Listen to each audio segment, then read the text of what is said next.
Start म्हणजे इथून open करून मग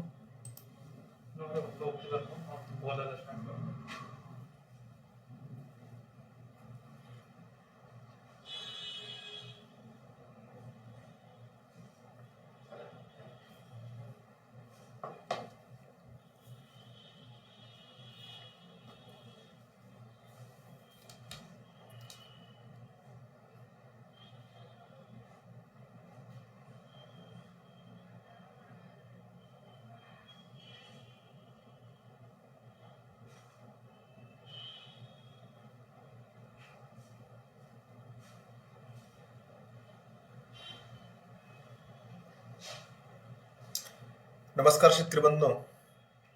आज प्रत्येक महिन्यामध्ये आपण एक साधारणतः शेवटच्या आठवड्यामध्ये 30 तारखेच्या आसपास आपण एक वेबिनारच्या स्वरूपात ओम गायत्री नर्सरीच्या माध्यमातून या ठिकाणी भेटत असतो. आज आपल्याला थोडासा वेगळा विषय घेऊन आपण आज भेटतोय. आज आपण बघतो की नाशिक म्हणजे आपण नाशिक भागातील जर विचार केला तर बऱ्याच ठिकाणी द्राक्ष बागा ह्या आता तुटलेल्या आहेत आणि द्राक्ष बागेच्या स्ट्रक्चरवरती सगळ्यात सोपं पीक म्हणून त्या ठिकाणी शेतकरी कारले पिकाच्या लागवडीकडती बघत आहेत. तसेच यासोबतच आपल्याकडे सुद्धा रूट स्टॉकची लागवड केल्यानंतर ग्राफ्टिंग पर्यंत मध्ये रूट स्टॉक मध्ये आंतरपीक म्हणून तसेच ग्राफ्टिंगसाठी थोडंसं नंतर सावली असते किंवा थोडासा फायदा होतो. या अनुषंगाने कारले पिकाकडे लागवडीसाठी निफाड, दिंडोरी, नाशिक भागातील बरेचसे शेतकरी या ठिकाणी आकर्षित होत असतात. या सर्व नियोजन करताना बऱ्याचशा अडचणींना देखील सामोरं जावं लागतं. त्यासाठी आपण काही विषय आज आपण या ठिकाणी घेतले आहेत. कारले लागवडीचा जर एक आपण ओझरचा जर आढावा घेतला तर नाशिक भागातील, नाशिक जिल्ह्यातील पश्चिम पट्टा जो आहे म्हणजे निफाड किंवा ओझर पासून पश्चिमेची बाजूचा जो आहे याच्यामध्ये गिरणारा नाशिक परिसर, मैरावणी, गणेशगाव किंवा अगदी वाघेऱ्यापर्यंत हर्सोल या भागात देखील कारले लागवड बऱ्यापैकी उन्हाळीमध्ये असते. पावसाळ्याची जी लागवड जी आहे या भागामध्ये पाऊस जास्त असल्यामुळे जून जुलैच्या नंतर लागवड जी आहे ही लागवड निफाड, दिंडोरी भागामध्ये, येवला भागामध्ये मोठ्या प्रमाणात लागवड आपण बघायला मिळते. या अनुषंगाने आपण आजच्या काही विषय या ठिकाणी आपण मांडणार आहोत. कारले लागवड त्याच्याविषयीच्या काय आपल्या शंका ज्या असतील त्या शंका आपण नक्कीच नंतरच्या वेळी जसं आपण चॅट बॉक्समध्ये खाली कमेंट्स बॉक्समध्ये विचारले तर नक्की त्याचा या दोन्ही म्हणजे मायक्रोफ्रेश हेल्पलाईन आणि गायत्री नर्सरीच्या माध्यमातून आपल्याला देणं ते शक्य होईल. आपण वळूया आपल्या आजच्या महत्वाच्या विषयाकडे. साधारणतः लागवड करताना बऱ्याच शेतकऱ्यांचा प्रश्न असतो की आपल्याला कोणत्या व्हरायटीची निवड करायची. तर शक्यतो मार्केट आपण ज्या भागामध्ये आपलं उत्पादन हे पाठवणार आहोत त्याच भागातील त्याच मार्केटच्या अनुषंगाने आपण त्याची जर बाजारपेठेची जर निवड केली तर खूप चांगल्या प्रकारे आपला व्हरायटीची निवड करून त्याचं मार्केटिंग चांगल्या प्रकारे करता येईल. त्याच्यामध्ये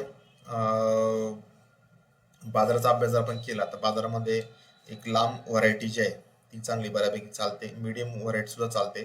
कारल्याचं पूर्ण मार्केट जे आहे ही मार्केट काटे जे असतात स्पाइक्स, त्या स्पाइक्सवरती असतात चोपडे काटे किंवा रनिंग काटे म्हणजे चोपडे काटे जरा असतील, स्पाइक्स जर असतील त्याला थोडी मागणी कमी असते. जे टोकदार काटे जे असतात ते टोकदार काटे आणि थोडं मिडियम साईजचं कारलं जे आहेत 12 ते 13 सेंटीमीटरच्या आसपासचे कारले जे आहेत त्या कारल्यामध्ये थोडंसं डिमांड जास्त असते. याच्यामध्ये अजून एक छोटा सेगमेंट आहे ज्याला चुहा कारलं म्हणतात. अतिशय बारीक पिटकुलं कारलं जे असतात तिथं सुद्धा खूप रिटेल मार्केटला म्हणजे जे हात विक्री करणारे जे ग्राहक जे असतात त्या ठिकाणी खूप याचं उत्पादन थोडंसं कमी निघतं कारण फळाला आकार पण फार कमी असतो किंवा फळाचा वजन देखील कमी असतं. परंतु याला सुद्धा बऱ्यापैकी शेतकऱ्यांचा ओढा दिसतो. साधारणतः पालघर वगैरे भागामध्ये किंवा आदिवासी भागामध्ये पेठ, सुरगाणा, हर्सुल, दिंडोरी, कळंब भागामध्ये या प्रकारचे कारल्याची बऱ्यापैकी लागवड केली जाते.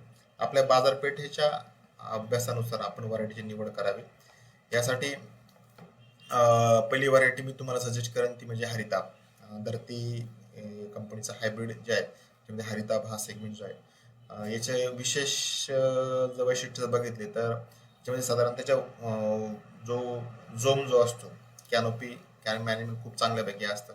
याच्यामध्ये ग्रीनरी बऱ्यापैकी चांगली असते. याचं जे फ्रूट जे आहे फळ हे गर्द हिरव्या रंगाचे असून त्याच्यावरती अनेक बोथट काटे असतात. ज्याचे स्पाइक जे असतात थोडेसे पॉइंटेड नसतात, थोडेसे बोथट असतात. आणि हे लांब वाहतुकीसाठी सुद्धा उत्तम वाहन आहे. बऱ्याच वेळ काय होतं की जास्त काटे असलेलं फळ जे आहे, हे फळ लॉंग डिस्टन्स मार्केटला पाठवताना काटे मोडतात, त्यानंतर फळ काळं पडतं, परंतु तसं काही याच्यामध्ये ते आढळून येत नाही. साधारणतः ॲव्हरेज याचं जे वेट जे आहे फळाचं, साधारण 100 ते 110 ग्रॅम पर्यंत फळ आपल्याला मिळतं. लांबी ही 25 ते 30 सेंटीमीटर पर्यंत सुद्धा मिळते. साधारणतः 15 ते 20 सेंटीमीटर ही ॲव्हरेज मिळते, परंतु मॅक्स टू मॅक्स ही 25 ते 30 सेंटीमीटर सुद्धा, अगदी 1-1 फुटापर्यंत सुद्धा कारल्याची लांबी ही हातामध्ये मिळालेली आहे. याचं पहिली हार्वेस्टिंग जे आहे, प्रथम तोडणी साधारणतः 50 ते 55 दिवसांच्या आसपास त्या ठिकाणी मिळते. ही सुद्धा एक खूप चांगल्यापैकी व्हरायटी पश्चिम पट्ट्यामध्ये सुद्धा चालली आहे. पालखेड किंवा निफाडचा सुद्धा बराचसा भाग या व्हरायटी खाली आपल्याला दिसतोय.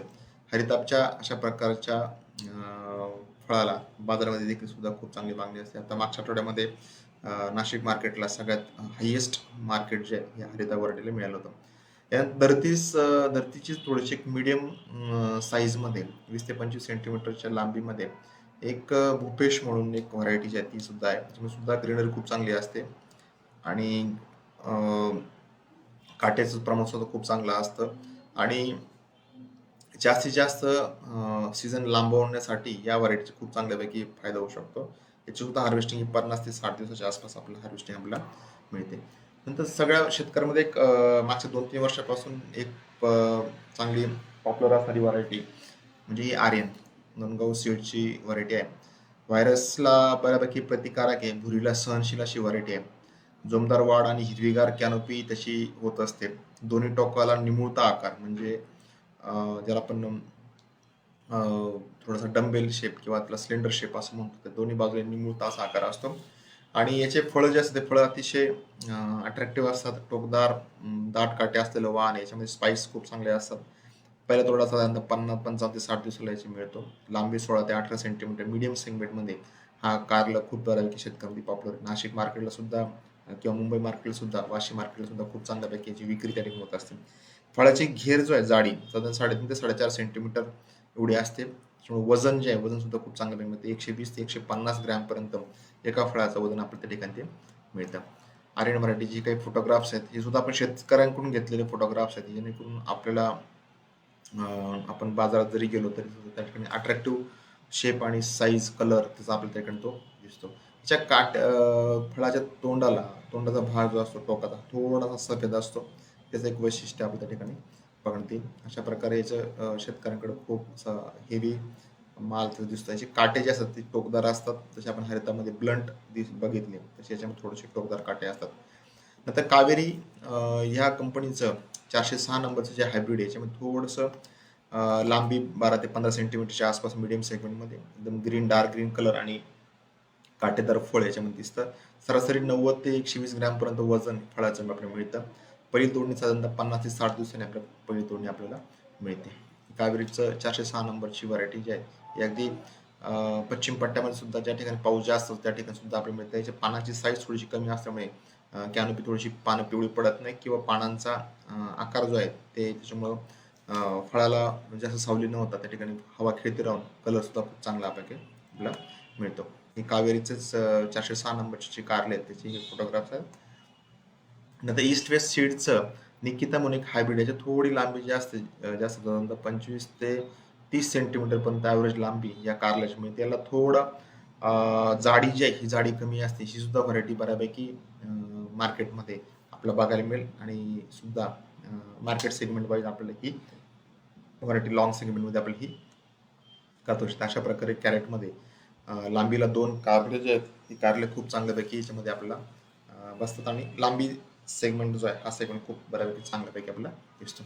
नंतर ननेम्सचा रुशान नावाची जी व्हरायटी ही व्हरायटी सुद्धा एक मीडियम सेगमेंटमध्ये 8 ते 10 सेंटीमीटरमध्ये लांबच्या वाहतुकीसाठी सुद्धा खूप उपयुक्त असून सुद्धा मार्केटला थोडंसं मीडियम सेगमेंट असल्यामुळे रिटेलचा ग्राहक जो आहे ह्या ग्राहक याच्याकडे खूप आकर्षित होतो. तसेच त्याच्यामध्ये भुरी आणि कर्करोगाला सुद्धा सहनशील अशी व्हरायटी ही मार्केटमध्ये उपलब्ध आहे.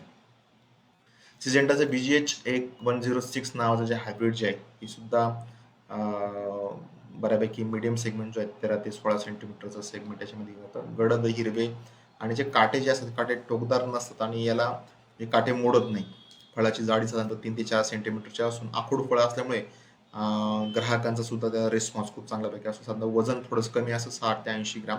मगाशी सेगमेंट जो बघितला तो 150 ग्रामपर्यंत, हरिताब 120, 130, 140 ग्रामपर्यंत आपल्याला मिळतं. या ठिकाणी 60 ते 80 ग्रामचं फळ या ठिकाणी आपल्याला या सिजेंटाच्या BGH 106 मध्ये आपल्याला मिळतं. सिजेंटाची अस्मिता एक दुसरी व्हरायटी, त्याच्यामध्ये सुद्धा बऱ्यापैकी चांगला आकार जो आहे, लांबी 30 ते 32 लॉंग सेगमेंटमध्ये आपल्याला मिळते. फळाची जाडी ही 4 ते 5 सेंटीमीटर पर्यंत असते आणि लांबी जास्त असल्यामुळे याचं ॲव्हरेजमध्ये सुद्धा खूप चांगला आपला फरक त्या ठिकाणी तो पडतो. प्रगती जी व्हरायटी आहे ईस्ट वेस्ट सीडची प्रगती, याच्यामध्ये खूप चांगलं म्हणजे निफाड तालुक्यातील किंवा दिंडोर तालुक्यातील काही भागामध्ये प्रगती खूप बऱ्यापैकी चांगली व्हरायटी चालते. त्याला थोडा कलर जो असतो, कलर खूप अट्रॅक्टिव्ह असतो, शायनिंग बऱ्यापैकी असते, एक विशिष्ट चमक त्याच्या काट्यांमध्ये असते आणि जोमदार वाढ असलेली वेल असते, गडद हिरवा रंग असतो, लांब काटे याच्यामध्ये आहे आणि लांबी साधारणतः 16 ते 18 सेंटीमीटर मीडियम सेगमेंट मध्ये सुद्धा येते आणि वजन सुद्धा खूप चांगलं असतं. घेर जर थोडासा 4-5 सेंटीमीटर पर्यंत घेर असतो. 110 ते 120 ग्रॅम पर्यंत वजन फळाचे मिळतं. पहिला तोडा साधारणतः 55 ते 60 दिवसांत आपल्याला मिळतो. याची सुद्धा मार्केटला खूप चांगली डिमांड आहे आणि शेतकऱ्यांमध्ये देखील ही व्हरायटी खूप बऱ्यापैकी पॉप्युलर आहे. मगाशी सांगितल्याप्रमाणे नेमचे रुशान आहेत, मधुवर गवळीजींनी स्वतः या प्लॉट बघितलेला आहे. नंतर US 6214 ही व्हरायटी खूप जुनी व्हरायटी आहे आणि खूप पॉप्युलर होती त्यावेळेस. भरपूर दिवस चालणारा हा वाण आहे. दूरच्या बाजारपेठेसाठी सुद्धा खूप वाण आहे. आजही मार्केटला याचं डिमांड बऱ्यापैकी टिकून आहे. नंतर लांबी 15 ते 17 सेंटीमीटर पर्यंत याची त्या ठिकाणी आपल्याला मिळते. नंतर US सीड वर्क्स जी कंपनी USSW 810 ही वेगळं कारलं जे आहे त्यामध्ये लांब हिरवे काटेदार फळं आपल्या त्या ठिकाणी मिळतात. याच्यामध्ये लांब काटा असलेले जवळपास याची लागवड जी आहे ही रब्बीमध्ये म्हणजे दिवाळीनंतर, उन्हाळ्यामध्ये सुद्धा आणि पावसाळी वातावरण सुद्धा ही त्या ठिकाणी करता येऊ शकते. याच्या एक जर फळाची लांबी बघितलं तर खूप चांगली आहे आणि याचं सुद्धा मार्केटला खूप चांगला सेगमेंट हा त्या ठिकाणी चालतो. 810 नंबरचे जे हायब्रिड आहे SW 810, 810 नंबरचं जे कारलं जे आहे हे व्हायरसला बऱ्यापैकी प्रतिकार करणारं वाहन आहे, सहनशील आहे आणि भरपूर आवक असलेलं वाहन आहे. चांगला काटा देखील चांगला आहे. 20 ते 25 सेंटीमीटर मध्ये लॉंग सेगमेंटला ही कारलं खूप चांगल्यापैकी चालते. हे अशा प्रकारे हे कारलं जे आहे हे कारलं मार्केटला शेतकरी नेतात. नंतर US सीड वर्क्सचं दुसरे एक हायब्रिड आहे, 811 नंबरचं हायब्रिड जे आहे त्याच्यामध्ये एकदम डार्क ग्रीन आणि 18 ते 20 सेंटीमीटर सेगमेंट हा मिडियम सेगमेंट. लॉंग मार्केटला पण खूप चांगला आहे आणि साधारणतः वजन 150 ते 180 ग्रामपर्यंत वजन या फळाचं आपल्याला मिळतं. ही सुद्धा खूप चांगला सेगमेंट, पॉप्युलर सेगमेंट मार्केटमध्ये उपलब्ध आहे. नंतर जे काही शॉर्ट सेगमेंट जो आहे, जो चुहा कारला सेगमेंट, याच्यामध्ये सिजेंटाचं लिटल चॅम्प जे हायब्रिड आहे ते सुद्धा खूप शॉर्ट सेगमेंट आहे. हा सुद्धा व्हरायटी सेगमेंट हा खूप चांगल्यापैकी लोकल मार्केटसाठी, रिटेल मार्केटसाठी खूप चांगल्यापैकी चालते. सुद्धा शेतकऱ्यांनी बऱ्यापैकी पॉप्युलर आहे. मौजी नावाचं हायब्रिड जे आहे चुहा कारलं, पिटकुले कारला सुद्धा म्हणतात. ते सुद्धा चांगला काटा असणार, दाट काटे असणार, अगदी करटोलेसारखं दिसणार हे जे कारलं आहे, हे कारला सुद्धा खूप चांगल्या प्रकारे आपल्याकडं आपल्या भागामध्ये मिळतं. लागवडीचा अंतर साधारणतः 6 बाय 2.5 फूट ताटी पद्धतीने याची लागवड आपण करता येऊ शकते. पश्चिम पट्ट्यामध्ये, आदिवासी पट्ट्यामध्ये बऱ्यापैकी याचं लागवड होते. काटा खूप चांगला असतो, कारल्याचा कलर सुद्धा खूप चांगला असतो आणि व्हायरस विषाणूजन्य आजाराला खूप चांगल्यापैकी सहनशील वाण आहे आणि भरपूर आवक असलेले जे वाण आहे हे वाण मार्केटमध्ये सुद्धा उपलब्ध आहे. हे याच्यामध्ये लंबगोल लहान गोल फळं आणि वर्तुळाकार फळं असतात आणि खूप असे प्रत्येक पेऱ्यामध्ये, प्रत्येक पानाजवळ याच्यामध्ये आपल्याला मादी कळी दिसून त्याच्यामध्ये खूप चांगल्यापैकी आवक त्याची मिळते आणि याच्यामध्ये लॉंग मार्केटला सुद्धा आपल्याकडे जी बॅग पॅकिंग होते किंवा बॉक्स पॅकिंग होते त्यासाठी सुद्धा खूप चांगल्यापैकी चालतं. वजन साधारणतः 22 ते 25 ग्रॅमपर्यंत असतं, लांबी 12 ते 14 सेंटीमीटरपर्यंत असते आणि साधारणतः तोडणी जी आहे 45 ते 50 दिवसामध्ये थोडीशी लवकर याची तोडणी आपल्याला मिळते. धरतीचं हे मौजी हायब्रिड हे सुद्धा खूप चोहा सेगमेंटमध्ये खूप चांगलं चालतं. चोहा सेगमेंटमध्ये अजून एक हायब्रिड जे आहे ते कावेरी या कंपनीचं, त्याच्यामध्ये कावेरी 64 नावाची व्हरायटी जी आहे ही चोहा सेगमेंटमध्ये आहे. याच्यामध्ये साधारणतः 2.5 फुटावरती 6 फुटाच्या बेड पाडून आपण ताटी पद्धतीने लागवड करू शकतो आणि याच्यामध्ये ग्रीनरी खूप चांगली असते, कॅनोपी खूप चांगली असते, व्हायरसला खूप बऱ्यापैकी सहनशील करून आणि भरपूर आवक याची त्या ठिकाणी मिळते. तिथे सुद्धा आपल्याला प्लॉट नाशिकच्या परिसरात भरपूर बघायला मिळतील. कावेरीने सुद्धा बऱ्यापैकी कारल्याच्या मध्ये हायब्रिड्समध्ये खूप चांगल्यापैकी डेव्हलपमेंट मार्केटला आणलेले आहेत. तर हे झालं व्हरायटी बद्दल. आपल्याकडे गरजेनुसार आपण व्हरायटीची निवड आपण करू शकतो. लागवडीसाठी जमिनीनुसार खतांचा वापर केला पाहिजे. आपण बघतो की द्राक्षाचं स्ट्रक्चर असेल किंवा इतर जे काही आपल्याकडं स्ट्रक्चर आता उपलब्ध आहेत. बऱ्याच ठिकाणी काही ठिकाणी टोमॅटोचं स्ट्रक्चर असतं, काही ठिकाणी द्राक्ष बागेचं स्ट्रक्चर असतं, काही ठिकाणी द्राक्ष बागेचं वायचं स्ट्रक्चर असतं किंवा मंडपचं स्ट्रक्चर असतं. या स्ट्रक्चरचा वापर करून आपल्याला कारल्याची लागवड करायची असते. यासाठी आपण जमीन चांगली मशागत करून घेतली पाहिजे. जमिनीची मशागत करताना मल्चिंग पेपर आपल्याला टाकायचं आहे, त्याच्यामुळे ढेकळं जमिनीत नसावे, रोटर करून किंवा व्यवस्थित त्याचं अंतर मशागत करून त्या ठिकाणी करावी. बऱ्याच वेळा असं बघण्यात आलं की मशागत करताना बागेच्या एंगल जवळचं किंवा इतर जे काही बांध असतील त्यांची मशागत प्रॉपर नव्हतं. त्या ठिकाणी गोगलगाई असतील किंवा जे साल खाणारे किडे जे आहेत, गोनोसेफेलस, बुंगा, त्याचा मोठ्या प्रमाणात प्रादुर्भाव आपल्याला दिसून येतो. त्याच्यामुळं जमिनीची मशागती खूप चांगली झाली पाहिजे. जमीन साधारणतः 15 ते 20 दिवस जमीन ही नांगरून उन्हामध्ये तापली गेली पाहिजे, जेणेकरून किडीचा रोगाचा प्रादुर्भाव त्या ठिकाणी होणार नाही. बऱ्याच ठिकाणी ओलसर जमिनी असतात किंवा दुसरं पीक काढल्यानंतर लगेच शेतकरी लागवड करण्याची घाई करतात, त्याच्यामुळे त्या ठिकाणी शक्यतो हे करायचं नाही. ज्या शेतकऱ्यांना द्राक्ष बागेचा रूट स्टॉकच्या मध्ये आंतरपीक म्हणून कारला लागवड करायचं असेल, त्यांनी रूट स्टॉकची हुंडी लावतानाच बेड पाडून बेडमध्ये रासायनिक खताचा जो बेसल डोस आहे हा डोस भरून तिथं हुंडीची लागवड मल्चिंग पेपरवरती करून घ्यायची, जेणेकरून नंतर पुन्हा पेपर टाकताना अडचणी येत नाही किंवा त्या ठिकाणी समस्या त्या ठिकाणी येत नाही. ज्या ठिकाणी शेतकऱ्यांकडे उन्हाची तीव्रता जास्त आहे त्या ठिकाणी व्हाईट मल्चिंग पेपरचा वापर करावा. व्हाईट मल्चिंग पेपर सुद्धा खूप चांगले रिझल्ट्स मिळतात. शक्यतो दुसरं कारल्यामध्ये आंतरपीक करू नये. बऱ्याच ठिकाणी बघण्यात जातं की शेतकरी कोथिंबीर असेल किंवा इतर पालेभाज्या ज्या आहेत पालेभाज्यांचा देखील वापर लागवड करतात. त्यांनी अतिरिक्त पाणी होऊन किंवा इतर रस शोषण करणारे किडी ज्या आहेत, थ्रिप्स असेल, तुडतुडे, पांढरे माशी, त्यांचा प्रादुर्भाव वाढून त्यांनी सुद्धा मोठ्या समस्या त्या ठिकाणी आपल्याला जाणवते. तर या अनुषंगाने आपण आपल्या जमिनीनुसार खतांनुसार जमिनीचा माती परीक्षण करून खतांचा वापर करावा. ओम गायत्री ॲग्रोमॉल आणि यांच्याकडे सुद्धा सॉइल टेस्टिंगची सुविधा उपलब्ध आहे. त्याचा देखील आपण वापर करून त्यानुसार आपण खतांचे बेसल डोस जे आहेत हे डोस आपण त्या ठिकाणी घेऊ शकतो. कारला लागवडीसाठी बेसल डोस या ठिकाणी मी सांगतोय. ज्या शेतकऱ्यांना बेसल डोस त्यांनी स्क्रीनशॉट जर काढून घेतला तर खूप चांगल्यापैकी त्यांना, किंवा लिहून जरी घेतले नंतर व्हिडिओ आपल्याकडे उपलब्ध असणार आहे.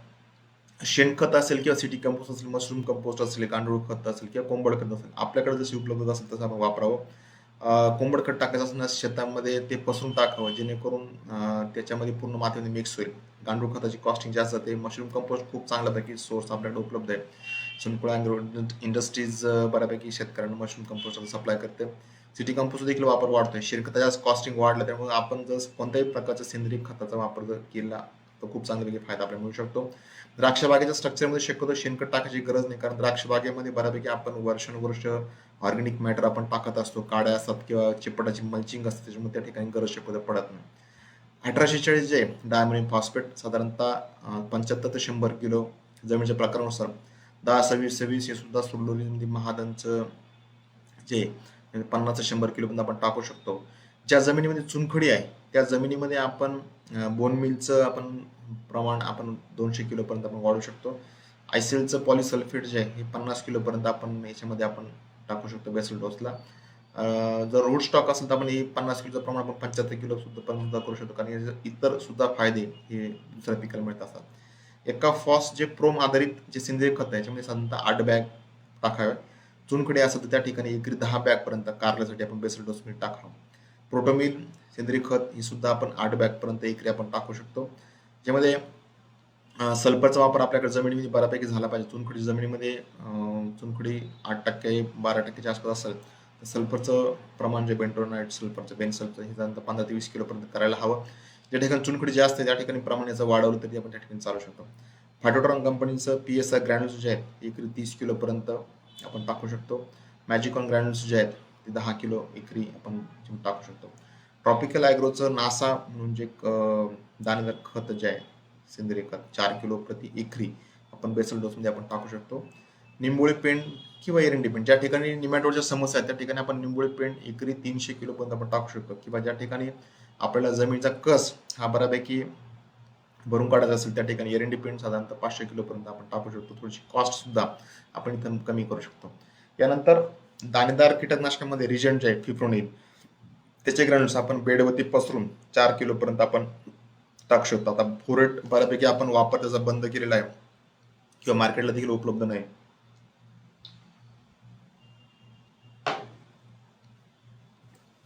त्याचा वापर आपल्याला बऱ्यापैकी रेस्ट्रिक्शन झालेला आहे. त्याच्यामुळे आपण फिफ्रोनिलचे ग्रॅन्युल्स एकरी 4 किलोपर्यंत आपण बेडवरती टाकू शकतो. बाकी सगळं वरचं जे मटेरियल आहे म्हणजे डीएपी पासून तर मुळी पर्यंत हे सगळं खत मटेरियल जे एकत्र मिक्स करून आपल्या गरजेप्रमाणे बेडमध्ये त्याच्यापर्यंत वरच्या लेअरमध्ये टाकायचं आहे आणि नंतर बेड तयार झाल्यानंतर वरून हे दाणेदार कीटकनाशक आपण वरून ते टाकायचं आहे. यानंतर पेपर टाकण्याच्या आदल्या दिवशी किंवा पेपर टाकतानाच मॅलाथिओन किंवा फेनवरलेट याची डस्ट जी आहे ही डस्ट साधारणतः एकरी 15 किलो आणि लालकुळीसाठी सल्फर डस्ट जी 15 किलो एकत्र मिक्स करून बोधावरती टाकणं, नंतर पेपर झाकून घेणं. आणि बऱ्याच ठिकाणी शेतकऱ्यांकडे असं बघण्यात आलं की लागवड झाल्यानंतर गोगलगाईचा प्रादुर्भाव मोठ्या प्रमाणात जाणवतो. गोगलगाईचा प्रादुर्भाव होऊ नये म्हणून आपल्याला तिथे स्नेल किल जे अगोदर टाकून घेणं खूप गरजेचं आहे, जेणेकरून नंतरच्या काळामध्ये लागवड झाल्यानंतर किंवा ड्रिपने ओला केल्यानंतर गोगलगाईचा प्रादुर्भाव त्या ठिकाणी वाढू शकतो. ही समस्या आपल्याला ती उद्भवणार नाही. लागवडीसाठी आपण योग्य वयाचं रोप त्या ठिकाणी निवडावं. साधारणतः 15 ते 20 दिवसाच्या आसपास रोप लागवडीसाठी योग्य येतं. चांगल्या मोठ्या कपमध्ये रोप जर असेल तर मुळीला कॉइलिंग न होता खूप चांगल्यापैकी मुळी डेव्हलप होते. ओम गायत्री नर्सरी त्या बाबतीत फार खबरदारी घेत असते किंवा फार काळजी घेत असते, त्याच्याबद्दल दुमत नाही. कारण आम्ही सुद्धा आमचे बरेचसे शेतकरी जे आहेत शेतकऱ्यांकडे ओम गायत्री नर्सरीचं रोप त्या ठिकाणी असल्यास आमचे देखील बरेचसे म्हणजे काळजी करण्याचं त्या ठिकाणी कारण नसतं आणि खूप चांगल्यापैकी रोपांची सुविधा ओम गायत्री नर्सरी त्या ठिकाणी देते. तर योग्य असलेलं रोप त्या ठिकाणी लावावं. नंतर पहिल्या चौथं पान निघाल्यानंतर आपण त्याच्यामध्ये लागवडीसाठी अतिशय योग्य रोप त्या ठिकाणी आपल्याला ते असतं. लागवड केल्यानंतर बराच वेळेस काय होतं की मी पुढे काही फोटोग्राफ्स तुम्हाला दाखवणार आहे की लागवड केल्यानंतर बरेचसे शेतकरी जे आहेत ते लागवड करतानाच मजुरांकडून त्याची काडी दाबली जाते किंवा काही ठिकाणी बघतो काही नर्सरीमध्ये रोप खूप वाढलेलं असतं आणि ते लावल्यानंतर ते रोप आडवं पडतं, उन्हात त्याचा चटका बसतो आणि त्याला ती गळा पडतो. तर ही समस्या येऊ नये म्हणून त्या ठिकाणी लागवडीच्या थोडं हलक्या हाताने लावावं. हाताने बोटाने माती उकरून त्या ठिकाणी झाड लावावं. त्याला थोडी हलकी माती त्या ठिकाणी लावावी. खूप माती जर लावली तर पुन्हा माती गरम होऊन त्याचा गळा पडण्याची शक्यता जास्त असते किंवा त्या ठिकाणी काडी दाबले गेल्यास त्याची सुद्धा झाड मारण्याची शक्यता ही जास्त असते. लागवड केल्यानंतर स्नेल किल हे नक्की टाकून घ्यावं. कीटकनाशकाची डस सुद्धा त्या ठिकाणी झाडाला रिंग करून रांगोळी पद्धतीने रिंग करून त्याला टाकून घ्यावी, जेणेकरून येणाऱ्या कालावधीमध्ये तशी समस्या त्या ठिकाणी ती येणार नाही. नंतर मी मागच्या आठवड्यामध्ये पिंपळगाव परिसरामध्ये काही ठिकाणी कारल्याच्या प्लॉटला व्हिजिट केली. त्यामध्ये आम्हाला असं बघण्यात आलं की लागवड केलेल्या वेळेस त्यावेळेस ऊन असताना किंवा दुपारी 12 ते 3च्या दरम्यान लागवड केलेली झाडं जी होती, झाडं अशा प्रकारे करपलेले, गळा पडलेले किंवा तिथं जिथं लावलं तिथं गरम मातीचा स्पर्श झाल्यामुळे त्या ठिकाणी रोपं अशी मेलेली आपल्या त्या ठिकाणी आढळली.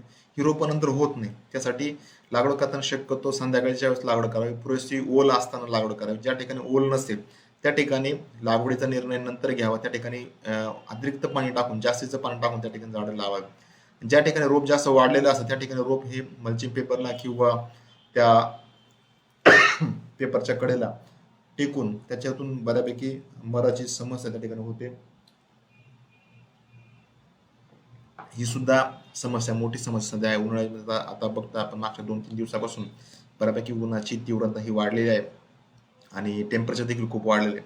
त्यामुळे लागवड करताना शक्यतो ह्या कंडिशन ज्या आहे आपण आपल्या फील्डमध्ये खूप चांगल्यापैकी जपाव्यात, जेणेकरून आपल्याला नुकसान जास्त होणार नाही. जर रोप लागवड करताना असं दाबलं गेलं त्या ठिकाणी अशा प्रकारची समस्या त्या ठिकाणी येते आणि याने सुद्धा खूप मोठं नुकसान शेतकऱ्यांचं होत असतं.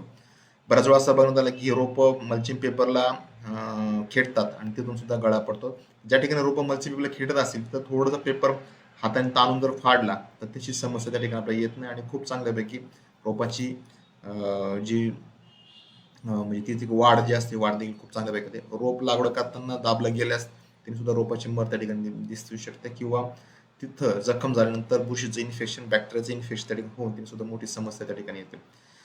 बियाण्यापासून सुद्धा लागवड काही करतात. साधारणतः एक 5-7 तास जर बियाणं भिजून ठेवलं तर खूप चांगल्यापैकी उगवून शकतात किंवा सध्या भिजून ठेवण्याची पण गरज नाही. आता सध्या टेम्परेचर बऱ्यापैकी चांगलं आहे. हे सुकेना येथील एक प्लॉटमध्ये बियाण्यापासून लागवड केलेला प्लॉट आहे. हा हरिता व्हरायटीचा प्लॉट आहे. याच्यामध्ये सुद्धा खूप चांगल्यापैकी क्रॉप स्टँड जो आहे क्रॉप स्टँड मिळतो. मुळीची डेव्हलपमेंट सुद्धा खूप चांगली मिळते. पण बियाण्यापासून लागवड केलं तर थोडी रिस्क असते, कारण जर बियाणं किडींमार्फत खाल्लं गेलं किंवा उगवताना जर उन्हाची तीव्रता असेल किंवा पाणी जर थोडंसं कमी पडलं तर त्या ठिकाणी समस्या येऊ शकते. त्यासाठी रोप करून लागवड ही खूप सगळ्यात बेस्ट सोपा पर्याय आपल्यासमोर आहे. बरंच असं बघण्यात येतं की लागवड केल्यानंतर शेतकरी जे आहेत हे शेतकरी याच्यामध्ये लागवड केल्यानंतर असं बघण्यात येतं की याच्यामध्ये रोपाजवळ गवत असतं किंवा बाहेर गवत उगवलेलं असतं.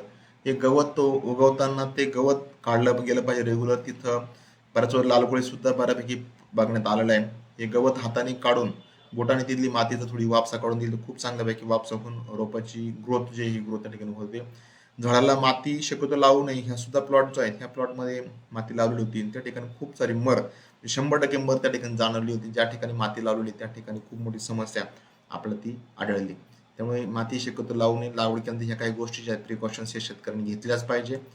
नंतर बऱ्याच वेळेस असं बघतं की झाडाला आधार म्हणून रोप कलंडू नये म्हणून किंवा रोप पेपरला चिटकू नये म्हणून त्या ठिकाणी शेतकरी आधार लावतो मातीचा. परंतु जेव्हा तिथली पाण्याची माती कोरडी होते तेव्हा त्या ठिकाणी गळा पडण्याची मोठी समस्या त्या ठिकाणी ती येते. झाडाला मोठं नुकसान याच्यापासून ते होतं. असं बघण्यात आलं की हे जे किडे जे आहेत फोटो दाखवल्याप्रमाणे ही किडे किंवा या आळ्या ज्या आहेत ह्या आळ्या जमिनीमध्ये असतात आणि त्यांनी खूप मोठ्या प्रमाणात समस्या येतील. अर्धवट कुजलेलं शेंगत असेल किंवा अगोदरच्या सीझनचं काही दसकट असेल त्याच्यामध्ये या प्रकारच्या आळ्या मोठ्या प्रमाणात याला वायरवर म्हणतात. हा सुद्धा मोठा एक समस्या आपल्या लागवडीनंतर दिसून येतो. अशा प्रकारचा किडा देखील गोनॅसॅफेलाचा भुंगा हा झाडाची साल खात असतो किंवा रोप खात असतो. यासाठी मॅलाथिऑन डस्ट किंवा फेनोरेट डस्ट रिंग करून ते टाकावी. लाल कोळीचा प्रादुर्भाव असल्यास त्याच्यामध्ये आपण सल्फर डस्ट पण त्यात मिक्स करू शकतो. डिसीज जे आहे बायर कंपनीचं एकरी साधारणतः 100 मिली प्रति एकरी प्रमाणामध्ये घेऊन आपण ड्रेंचिंग करू शकतो. ड्रेंचिंग करताना बरंच लक्षात आलंय शेतकरी अतिशय कमी पाण्यामध्ये शिकार पंपामध्ये एक ड्रेंचिंग करतो. त्या ठिकाणी आपण ड्रेंचिंगसाठी प्रमाण 100 ते 200 मिली प्रति झाड या प्रमाणात घेतलं तर खूप चांगल्यापैकी आपल्याला रिझल्ट आपल्या ठिकाणी मिळतील. उन्हाचा त्रास कमी करण्यासाठी मग सांगितल्याप्रमाणे शेतकरी मातीचा आधार लावतात, पण तसं न लावता वाळलेल्या गवताची जर गोल रिंग करून त्या ठिकाणी लावली किंवा चहाचे जे कप आहेत पेपर कप कागदी कप त्याचा जर वापर केला तर खूप चांगल्यापैकी हा होतो.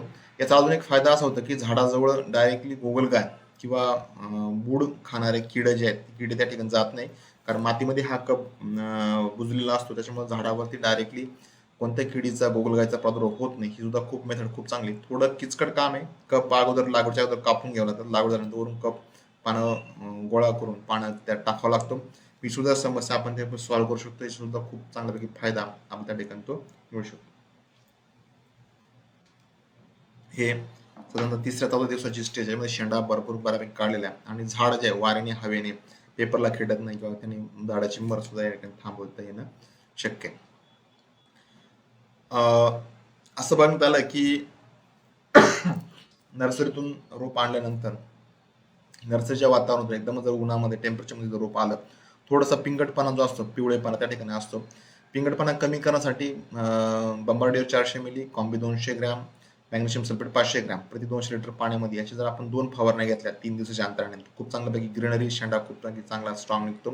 यासोबतच झिब्रान 1 litre, YaraMila complex 5 kilo, Nutristar 1 kilo, magnesium sulphate 2 kilo एकरी या प्रमाणात घेऊन झाडाला 100 ते 200 मिली ड्रेंचिंग जर केली तर खूप चांगल्यापैकी ग्रीनरी जी आहे शूटची ग्रोथ सुद्धा खूप चांगल्यापैकी मिळते.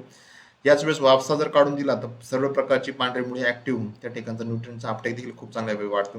पण त्या ड्रेंचिंग करताना काळजी घेतली पाहिजे की डायरेक्टली खत जे हे बुडावरती वेलीच्या बुडावरती किंवा डायरेक्ट पानावरती पडणार नाही याची काळजी घ्यावी, जेणेकरून त्या ठिकाणी स्कॉर्चिंग इफेक्ट त्या ठिकाणी आपला तो टाळता येणं शक्य आहे. नंतर बऱ्याचशा ठिकाणी लागवडीमध्ये असं बघणार की ज्या जमिनीमध्ये क्षार जास्त आहेत वरच्या थरामध्ये त्या ठिकाणी अशा प्रकारचा पिंगटपणा तणनाशकचा इफेक्ट असणारा सारखा पिंगटपणा जो आहे पिंगटपणा जाणवला. परंतु या ठिकाणी आपण काही प्रयोग केले त्या प्रयोगातून खूप चांगल्यापैकी आपल्याला याची सुद्धा रिझल्ट मिळाले. या वाढीच्या अवस्थेमध्ये आपल्या नागाळीसाठी पांढरी माशीसाठी आपण आभासीन क्रिस्टल कंपनीचं 100 मिली 200 लिटरला त्यासोबत इकोरंज 500 मिली इकोर 500 मिली प्रति 200 लिटर पाण्यामधून घेऊन त्याची सुद्धा फवारणी आपण चांगल्यापैकी करून नागाळीचं पांढरी माशीचं लाल कोळीचं सुद्धा नियंत्रण करू शकतो. या फोटोमध्ये दाखवल्याप्रमाणे पिंगटपणा जो आहे, पिवळेपणा कमी करण्यासाठी झिब्रान 500 मिली, combi 200 gram, magnesium sulphate 500 gram, Vipul जे आहे ट्रायकॉन्टनॉल 500 मिली प्रति 200 लिटर पाण्यात घेतात. क्लोरोफिलचं कंटेंट खूप चांगल्यापैकी वाढतं. झाडामध्ये कार्बोहायड्रेट्सची लेवल खूप चांगल्यापैकी वाढते. पानाचा ब्रेक्स वाढतो आणि झाडाला एकंदरीत खूप चांगल्यापैकी ताकद त्या ठिकाणी मिळते. हे सुद्धा प्रयोग खूप सक्सेसफुल झालेले आहे. या प्लॉटमध्ये साधारणतः 10 दिवसामध्ये म्हणजे पहिल्या 5 दिवसामध्ये ग्रीनरी खूप चांगली मिळाली. नंतरच्या 10 दिवसामध्ये हे वेलाचे ग्रोथ जे आहे ही 2 फुटांनी पुन्हा वाढलेली आपल्याला दिसली. वाढीच्या अवस्थेमध्ये जसं आपण झाड डेव्हलप होते, तर झाड डेव्हलप होत असताना त्या ठिकाणी आपल्याला काही फवारण्या ज्या आहेत, हे फवारण्या आपल्याला म्हणजे व्हायरस असेल किंवा इतर जे कीटकनाशक जे आहेत त्याचे पण आपल्याला फवारणी करायची असते. त्याच्यामध्ये आपल्याला हे जे इतर कीटकनाशक जे आहेत त्याच्यामध्ये एकच मिनिट.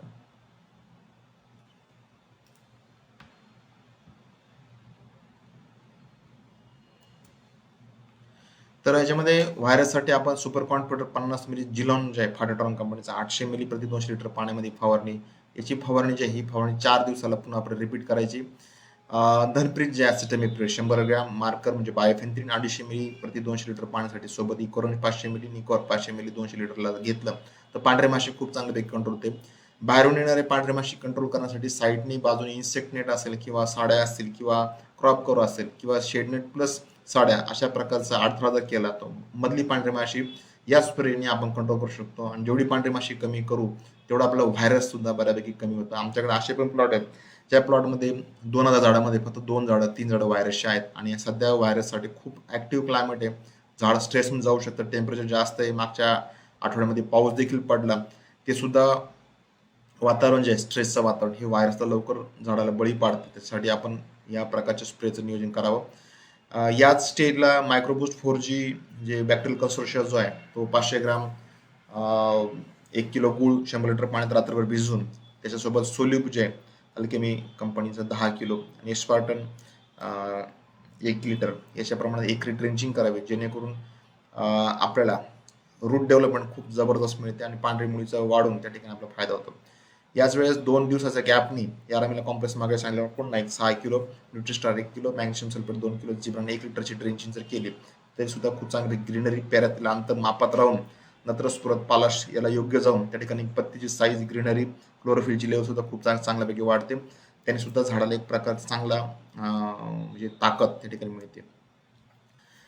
मागे काही प्रमाणामध्ये टेम्परेचरमध्ये फ्लक्च्युएशन जे आहे म्हणजे रात्रीचं टेम्परेचर खूप डाऊन आणि दिवसाचं टेम्परेचर जास्त, त्याच्यामध्ये झाडामध्ये थोडा फुटवा काढण्यासाठी बऱ्याचशा अडचणी त्या ठिकाणी दिसतात. त्याच्यामध्ये आपण सुरुवातीच्या अवस्थेमध्ये म्हणजे ज्या ठिकाणी आपण फुटवा होणं अपेक्षित असतं, बगला निघणं अपेक्षित असतं, ताटी पद्धतीमध्ये बगल त्या ठिकाणी गरजेचे असेल त्या ठिकाणी इलेक्ट्रा 25 मिली आणि सोबतच व्हायरसला प्रतिकार करण्यासाठी किंवा पत्तीची ग्रीनरी वाढवण्यासाठी प्रीमियम झिंक जे 100 मिली ऑक्साईडमधलं झिंक जे आहे मॅग्नेशियम सल्फेट 500 ग्रॅम प्रति 200 लिटर पाण्याचं घेतलं तर खूप चांगल्यापैकी याचा फायदा त्या ठिकाणी झाला. आणि थंडीमध्ये सुद्धा वेलवर्गीय भाजीपाल्यापैकी इलेक्ट्रा खूप चांगल्यापैकी काम करते. अतिशय कमी कॉस्टिंगमध्ये हे काम करते. याचे सुद्धा रिझल्ट खूप चांगले मिळाले. बगल फूट चांगले शेंडे जे असतील किंवा पत्तीची लांबी सुद्धा खूप चांगली मिळते.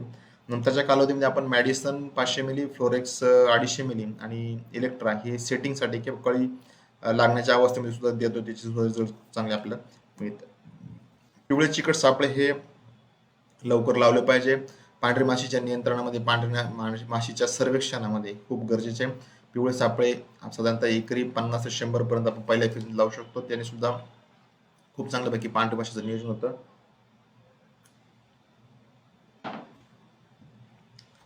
असं बघण्यात आलंय की पांढऱ्या माशीचं नियोजन करताना त्यासोबतच नागाळीची जी काही माशी जी असते किंवा फळमाशी सुद्धा काही प्रौढ जे आहेत हे प्रौढ त्या पिवळ्या चिकट सापळ्याला आपल्याला लटकलेले आपल्याला जाणवतं, त्यांनी सुद्धा खूप चांगल्यापैकी फायदा आपल्याला मिळतो. आता बऱ्याच ठिकाणी शेतकऱ्यामध्ये संभ्रम असतो की लागवड करताना आपल्याला म्हणजे जो आधार देणार आहे आपण म्हणजे कॅनोपी डेव्हलपमेंटसाठी आपण ताटी पद्धत वापरायची की मंडप पद्धत वापरायची. बऱ्याच शेतकऱ्यांचा गैरसमज असा असतो की ताटी पद्धतीमध्ये वेल लवकर पिवळा पडतो, उत्पन्न निघत नाही. परंतु आमचा अनुभव असा आहे की ताटी पद्धतीमध्ये आपल्याला दोन्ही बाजूनी सूर्यप्रकाश हा युटिलाइज करता येतो.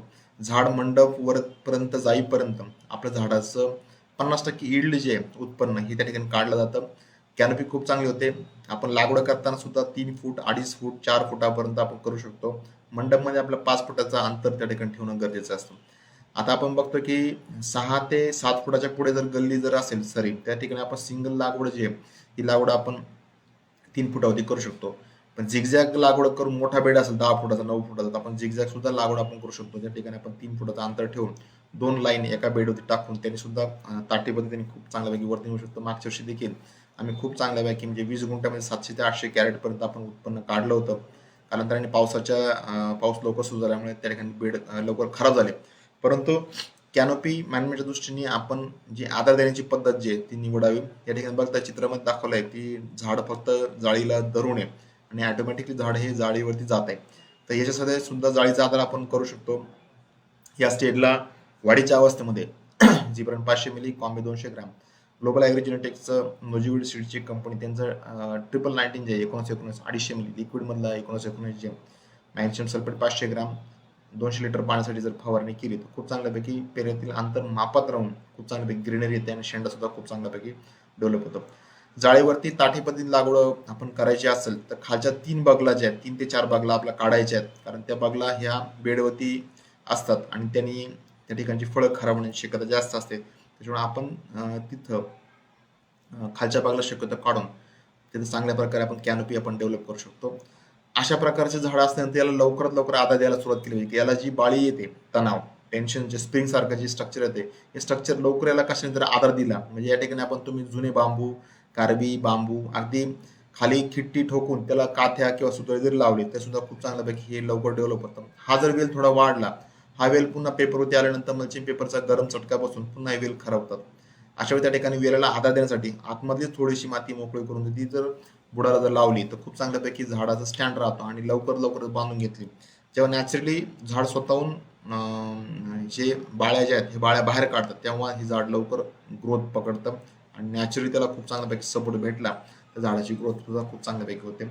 अशा प्रकारे जुन्या कारव्या ज्या आहेत आमचे एक शेतकरी चंद्रकांत माळवदे त्यांनी तिथं द्राक्ष बागेच्या जुन्या कारव्या ज्या आहेत त्या कारव्या वापरून अशा प्रकारे त्याचा वापर करून कारल्याची बांधणी त्या ठिकाणी केली आहे.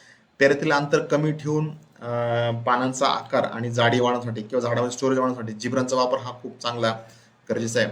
आपण बऱ्याच वेळेस काय होतं की आपण बगल फूट काढतो, तर बगल फूट काढताना जर वायराचं झाड त्या ठिकाणी असतं तर असं झाड उठून फेकून नष्ट करावं, त्याची बगल त्या ठिकाणी काढू नये किंवा मजुराकडून बगल काढणं धोका जर असेल तर आपण अगोदर ते झाड उपटून टाकावं, जेणेकरून नंतरच्या आपल्यानंतर मजूर त्या ठिकाणी ते झाडावर जाणार नाही की झाडाचं बगल काढणार नाही. कारण बऱ्याच वेळेस आपण कातर वापरतो किंवा हाताने बगला काढतो त्या ठिकाणी व्हायरसचा प्रसार जो असतो प्रसार त्याच्या मार्फत देखील होत असतो आणि झाडाला म्हणजे थोडासा आधार देताना सुद्धा कमीत कमी जखम होईल. बऱ्याच ठिकाणी सुतळी वापरतात, काही ठिकाणी कपड्याच्या चिंध्या वापरतात किंवा काही ठिकाणी लग्नातले जे फेटे असतात ते फेट्याचा कपडा देखील वापरतात, परंतु झाडाला गळा पडणार नाही किंवा झाडाचं नुकसान होणार नाही अशा प्रकारची आपण त्या ठिकाणी कोणती बांधण्याची पद्धत त्या ठिकाणी अवलंबायची नाही. आपण डायरेक्टली जाळी तर सगळ्यात बेस्ट आहे, परंतु अशी सुद्धा मेथड जी आहे सरळ झाडावरती नेण्याची सुद्धा मेथड खूप चांगली आहे. कॅनोपी डेव्हलपमेंटमध्ये ग्रीनरीमध्ये जिब्रांचा वापर नक्की करावा. पेरेतील अंतर कमी राहून खूप चांगल्यापैकी फूड सेटिंगला सुद्धा फायदा होतो. याच्यामध्ये मंडप करताना जर मंडप करत असेल बांबूची जर आपल्याकडं थोडीशी कमतरता असेल किंवा बांबू नसेल तर आपण खाली चित्रात दाखवल्याप्रमाणे खाली थोडा बांबूचा तुकडा किंवा लाकूड जर आपण त्याला खोचलं त्याच्याला जर सुतळी काथ्या जर बांधला तर काथ्याला ग्रीप खूप चांगली बसते आणि नॅचरली वेल खूप फास्ट होतं. आम्ही याचे पण प्रयोग करून बघितलेले. बांबूपेक्षा सुद्धा काथ्यावरती खूप लवकर वेल जातात. फक्त इथं काथ्याची इनिशियल कॉस्ट आपल्याला जास्त येऊ शकते आणि यासाठी आपण जाड सुतळी किंवा काथ्या किंवा कारवी किंवा बांबूचा वापर आपण करू शकतो, जेणेकरून आधार देणं हे थोडंसं फायदेशीर ठरेल. अशा प्रकारे वेल लगेच ती सुतळीला पकडते आणि त्याचा फास्ट त्या ठिकाणी जाते. ते चित्रात बघितलंय तुम्ही बघा, पेऱ्यातील अंतर अतिशय कमी जेणेकरून व्हायरसला प्रतिकार करतानाच झाडामध्ये स्टोरेजचा सुद्धा खूप चांगल्यापैकी वापर होईल आणि बगलफुटी काढताना आपण त्या ठिकाणी रासायनिक बुरशीनाशक जे आहे त्याची फवारणी रेग्युलर करावी, जेणेकरून त्या ठिकाणी इन्फेक्शन त्या ठिकाणी ते टाळता येईल. बऱ्याच ठिकाणी असं बघणार आहे की बिगर मल्चिंग पेपरची लागवड आहे आणि त्या ठिकाणी खाली खूप गवत उगवलेलं आहे, पाण्याचा त्या ठिकाणी नियोजन त्या ठिकाणी दिसत नाही किंवा जमिनीमध्ये खूप पाण्यात ताण पडलेलं असतं, गवत पण खूप उगवलेलं असतं. त्या ठिकाणी बगल फुटी जर वाढल्या असतील तर त्या ठिकाणी झाडामध्ये बऱ्याचशा लॉसेस त्या ठिकाणी होतात, म्हणजे झाडाचं स्टोरेज आहे स्टोरेज सुद्धा वाया जातं. अशा वेळेस आपल्याला बगलफुटी वेळेवरती काढल्या गेल्या पाहिजे, तशी बांधणी देखील वेळेवर झाली पाहिजे, जेणेकरून झाड लवकर हे मंडपवरती जाईल आणि झाडाची कॅनोपी वरच्या बाजूला होऊन त्याचा फायदा चांगल्यापैकी होतो. ज्या ठिकाणी मजुरांची समस्या असेल त्या ठिकाणी जाळी पद्धत जी आहे, ताटी पद्धत, ती पद्धत अतिशय फायदेशीर, त्यामुळे त्याचा नक्की शेतकऱ्यांनी अवलंब करावा. बऱ्याच ठिकाणी द्राक्ष बाग तोडल्यानंतर त्याचं जे जुनं जे खोड असतं ते खोड तसेच ठेवून त्याच्यावरती वेल चढवण्याची एक पद्धत नाशिक जिल्ह्यामध्ये बऱ्यापैकी आहे.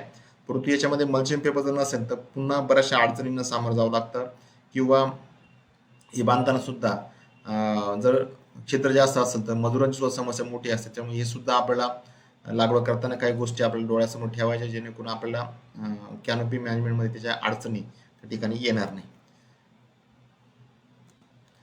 अशा प्रकारे समजा 4 फुटाचा सुद्धा जर बेड असेल त्या ठिकाणी सुद्धा ताटी पद्धत करता येते, पण ही लागवड पद्धत थोडीशी रिस्की आहे. याच्यामध्ये जर एका बाजूची ताटीची सावली दुसऱ्या बाजूला जर पडत असेल तर त्या ठिकाणी पानामध्ये पिंगटपणा येतो, किंवा याच्यामध्ये उत्पन्न जे आहे उत्पन्न थोडंसं कमी मिळतं, कारण झाडाला सूर्यप्रकाश देखील तेवढाच गरजेचा असतो. त्याच्यामुळे याच्यामध्ये लागवड करताना आपल्याला ह्या समस्या त्या ठिकाणी येऊ शकतात. त्यासाठी 4 फुटावरती ताटी पद्धत लागवड जर केली तर त्या ठिकाणी थोडी पातळ लागवड करावी, किंवा हे ताटीतलं अंतर जे हे 6 फुटापर्यंत आपण जर ठेवलं तर खूप चांगल्यापैकी याच्यामध्ये उत्पन्न निघू शकतं. कारण ही नंतर कॅनोपी जे ही मंडप जाते, साधारणतः 1.5 महिन्याचा प्लॉट आहे. 1.5 महिन्याच्या प्लॉटमध्ये प्लॉट पूर्णपणे वरती गेला आणि याचा काळ्यांची संख्या अतिशय कमी होते. गर्दीमध्ये दाटी झाल्यामुळे त्या ठिकाणी सिटिंग त्या ठिकाणी फार कमी बघायला मिळाली. ही 9 फुटावरची जी लागवड आहे याच्यामध्ये अशा प्रकारची ताटे पद्धतीमध्ये 9 फूट सिंगल लागवड आपण द्राक्ष बागेच्या स्ट्रक्चरवरती मंडपवरती केली लागवड आहे, आणि त्याला खाली जाळीचा आधार दिल्यामुळे त्याला खूप चांगल्यापैकी कॅनोपी डेव्हलपमेंट होते. याच प्लॉट तुम्हाला पुढे फोटो पण दाखवणार आहेत.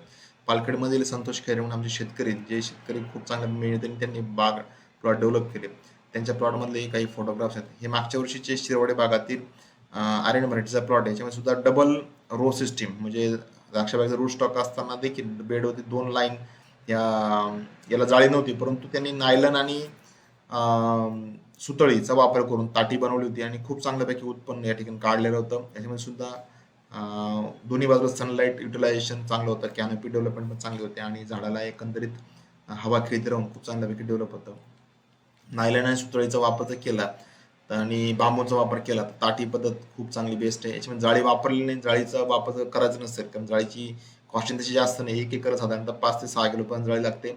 500-550 रुपयाच्या आसपास किलोचा रेट आहे जाळीचा, आणि खूप 3,500-4,000 हजारामध्ये जाळीचं आपलं काम होतं. मजुरीमध्ये खूप सारी बचत होते. जाळी पुन्हा काकडीसाठी इतर वेलवर्गीय पिकासाठी देखील वापरली जाणं शक्य आहे, त्याच्यामुळे ते सुद्धा आपण वापर करू शकतो. हा सेम प्लॉट जो आहे हा संतोष खैरे यांचा प्लॉट आहे. अतिशय सुंदर कॅनोपी मॅनेजमेंट ताटी पद्धतीने केली. 9 फुटाची लागवड असल्यामुळे एका ताटीची पद्धत सावली. आता इथं बघा चित्रामध्ये फोटोमध्ये दिसतंय की संध्याकाळच्या वेळेस हा फोटो आहे.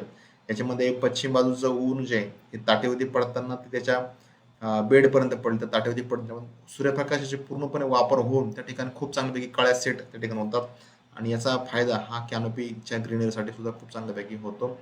कॅनोपी मोकळी राहून हवा खेळती राहते, त्याच्यामुळे नंतर काळ्या पिवळ्या पडणं असेल किंवा इतर ज्या समस्या आहेत, उन्हामध्ये तीव्रता जास्त असताना गरम हवेच्या झोतामुळे जे काही नुकसान होतं हे नुकसान त्या ठिकाणी होत नाही, त्याची सुद्धा खूप चांगल्यापैकी फायदा आपल्याला मिळतो.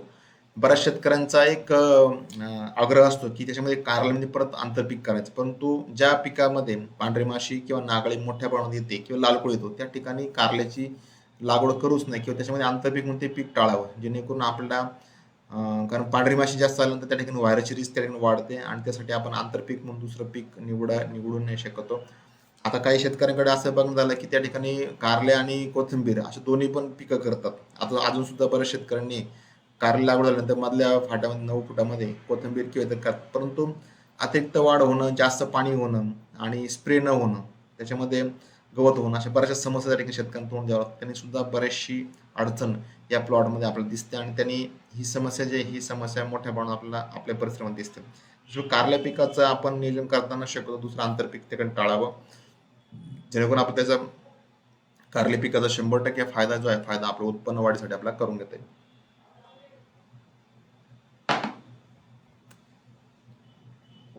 कॅनोपी ताटी पद्धतीची कॅनोपी दिसते तुम्हाला, फुलं व्यवस्थित आलेले, आणि बगला पसरवताना पूर्णपणे पातळ बगला पसरून खूप चांगल्यापैकी कॅनोपी डेव्हलप केली आहे.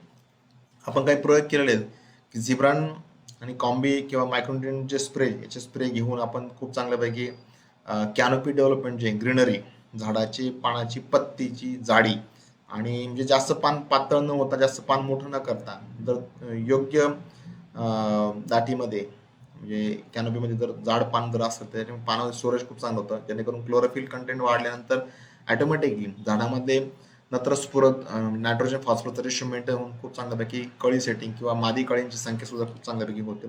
त्याचा सुद्धा फायदा आपला खूप चांगल्यापैकी आपला दिसतो.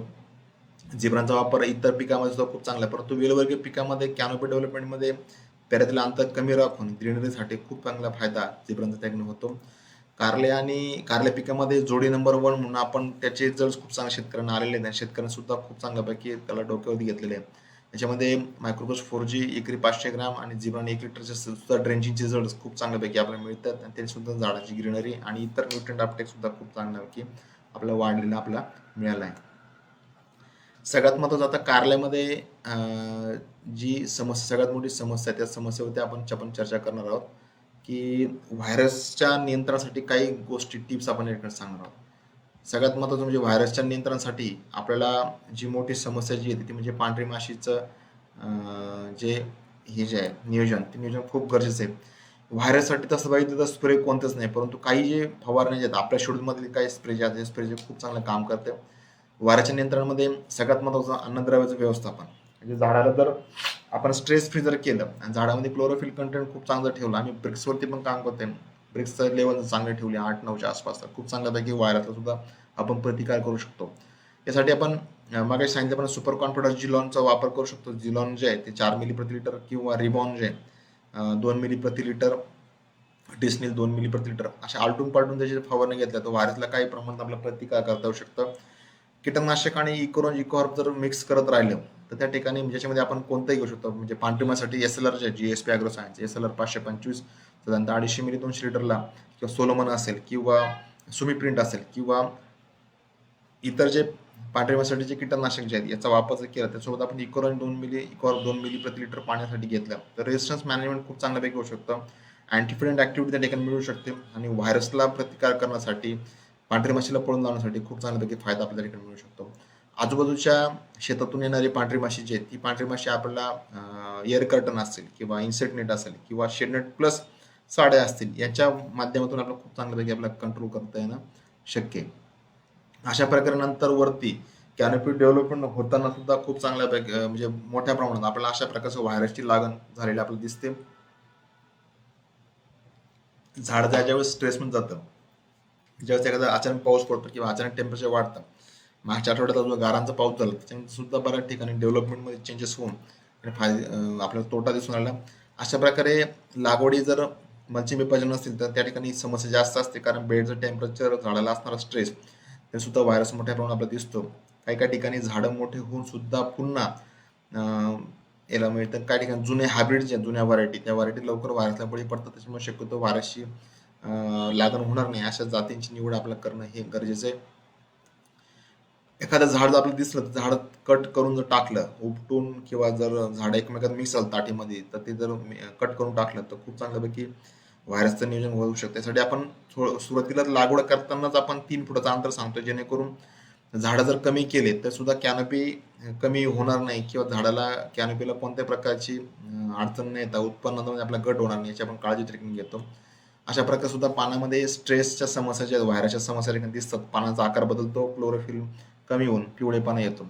त्यासाठी सुद्धा सुरुवातीपासून अन्नद्रव्याचं व्यवस्थापन मागे सांगितलं पण म्हणजे स्प्रे याचं नियोजन केलं आणि पांढऱ्या माशीचं कंट्रोल केली तर व्हायरस येत नाही.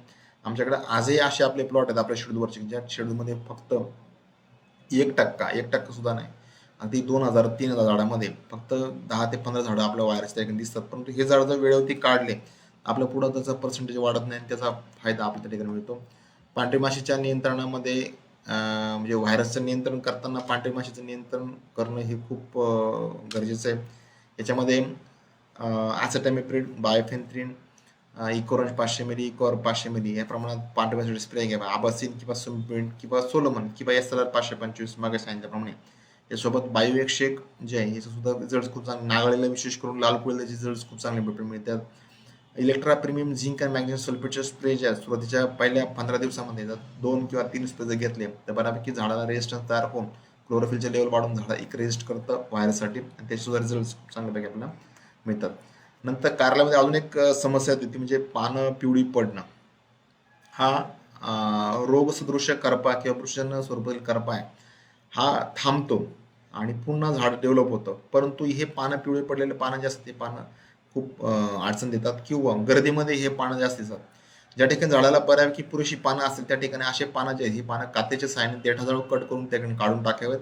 यासाठी नियमितपणे इतर जे आंतरप्रवाही आणि स्पर्शजन्य बुरशीनाशक जे आहे त्याच्यामध्ये साप असेल किंवा ताकद किंवा झेड78 प्लस ट्रायसायक्लोझोल असेल याची जर फवारणी घेतली किंवा मेरिऑन जे बेस येतं त्याचे सुद्धा रिझल्ट खूप चांगले मिळालेले आहेत आपल्याला. पानावरती जो डावणी सदृश किंवा करपा सदृश जो रोग आहे तो रोग खूप चांगल्यापैकी आपला कंट्रोल होतो.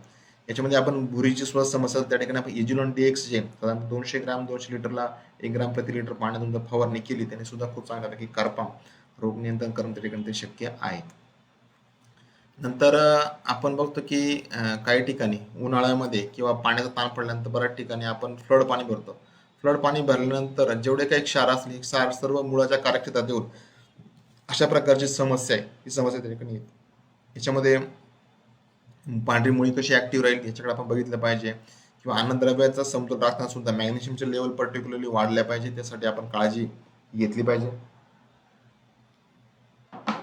ही सुद्धा समस्या मोठ्या प्रमाणात आपल्याला जाणवते.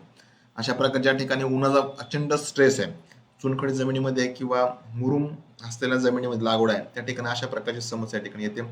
त्या झाडाच्या कळ्या सुद्धा पिवळ्या पडतात त्याने सुद्धा बऱ्यापैकी उत्पन्नामध्ये लॉस होतो उत्पन्नामध्ये ऱ्हास होऊन त्यांनी सुद्धा खूप मोठी समस्या त्या ठिकाणी येते.